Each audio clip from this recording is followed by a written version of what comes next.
আগামীতে আইপিএল এর জন্য ক্রিকেটারদের এজেন্ট অথবা বিসিবির সাথে যোগাযোগ করলে অবশ্যই ভাবতে হবে বললেন টাইগার পেসার তানজিম সাকিব। নিজেদের বিশ্বকাপ প্রস্তুতি প্রসঙ্গে এই টাইগার বললেন, আপাতত বিপিএলটাই মাথায় রেখে এগোতে চান তারা।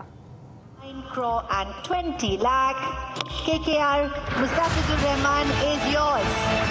ঢাকঢোল পিটিয়ে বাংলাদেশি ক্রিকেটারকে আইপিএল এর দলে নিয়ে আবার বাদ দেয়া, এই ন্যাক্কারজনক ঘটনা প্রভাব ফেলেছে ক্রিকেটারদের মাঝেও। পেসার তানজিম সাকিবও করলেন না রাগঢাক, আইপিএল এর ডাকলেই যেতে হবে আর এমনটা ভাবছেন না এই পেসার। আইপিএল থেকে ওনাকে কেন নাম সরাই দিল বা করলো, এটা আসলে আমরা কেউই জানি না। হয়তো পলিটিক্যাল ইস্যু হইতে পারে, বাট ক্রিকেটের পলিটিক্স না আসাটাই ভালো। আর আমরা তো চাই, আমরা তো পলিটিক্যাল দিক দিয়ে চিন্তা করি না। এজ এ প্লেয়ার হিসাবে আইপিএল খেলার ইচ্ছা থাকে, ওই হিসাবে আমরা নাম দিই।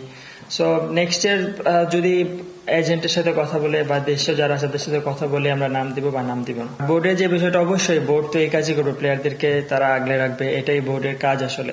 সিলভার টিপ কন্ট্যাক্টে তৈরি নিরাপদ ও নান্দনিক ক্লিক সুইচ নির্ভরতা জীবন জুড়ে।